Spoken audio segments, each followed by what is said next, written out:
जुहार जी माँ समले आपण मैंने केंदा अच्छन आशा कर सबे भली थे समस्त को गुड इवनिंग शुभ संध्या। और इटा आजिर वीडियो है। आज का मुझे आनी सेमी आलू बैगन करी तरकारी करी खड़ा शाग आनी प्याज देकर आम तो खड़ा शाग कहसूँ आपण मैंने कहीं शाग कहसन जे कमेंट करेंगे। तो इटा खड़ा शाग के तेल सोरस मिर्चा प्याज टिके देकर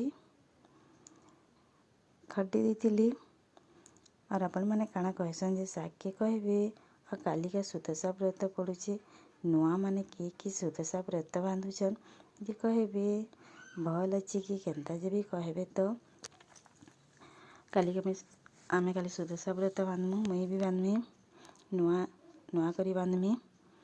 और केते लोग कहते तो भल नुहे बोलिकी बोले भल है कि खराब है कि प्लीज कमेंट कहे। तो हमार वीडियो की जिन मैंने देखुचन टी फॉलो करदे लाइक शेयर भी करबे कमेंट भी करदे।